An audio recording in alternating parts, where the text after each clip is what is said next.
Достар, сәлем, сіздермен бірге дәметкен. Бүгін қазақтың ұлттық тағамының бірі беш бармақ дайындайтын боламыз. Келесі видео рецепті шоколадты торт рецептісімен бөлсем, сондықтан да менің арнама лүпіл басып, тіркеліп, қоңыраушаны басып кетіңіздер.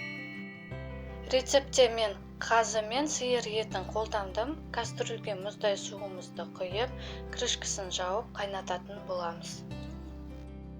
Су қайнай бастаған соң бетіндегі көбігін сүзіп алып, дәміне қарай тұз салып, ең аз отта 2,5 сағаттай қайнатамыз.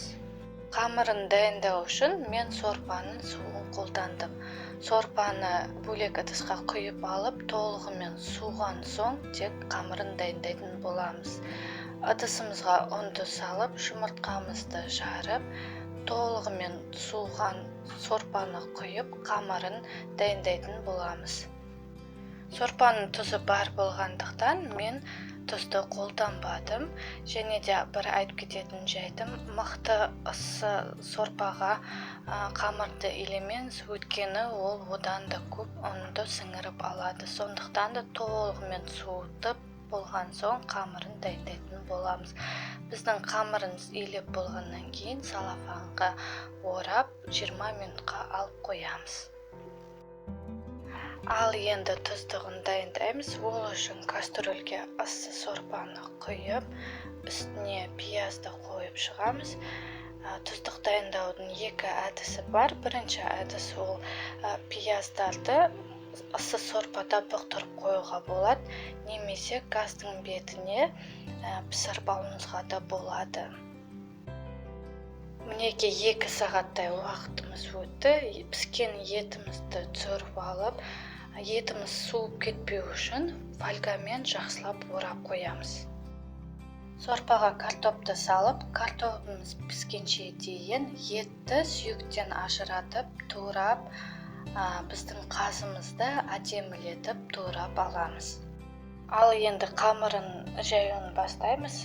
Мен қамырды 2 бөлікке бөлдім. Біздер өзіміз болғасын, бізге 2 жайым жетерлік. Осындай қылып 2 күлше қылып, қамырымызды жайып шығамыз.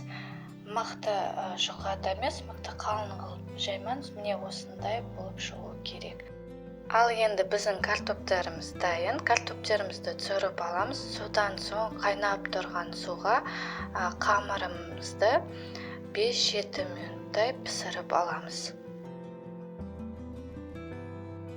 Сорпаның бетіндегі майды табаға құятын боламыз. Сонда біздің қамырымыз бір-біріне жабыспайды. Піскен қамырды сүзіп, табаға саламыз. Қамырдың бетіне картоптерімізді салып, турап, үстіне етімізді салып, содан соң қазыны әдемілетіп айналасына қойып шығамыз. Ең соңында тұздықты қосамыз. Мінеки біздің бешбармағымыз дайын, ас болсын. Видео рецепт ұнаған болса, достарыңызбен бөлісіп кетіңіздер. Және де менің арнама тіркеліп кетуіңізге ұмытпаңыздар. Сіздермен бірге болған дәметкен.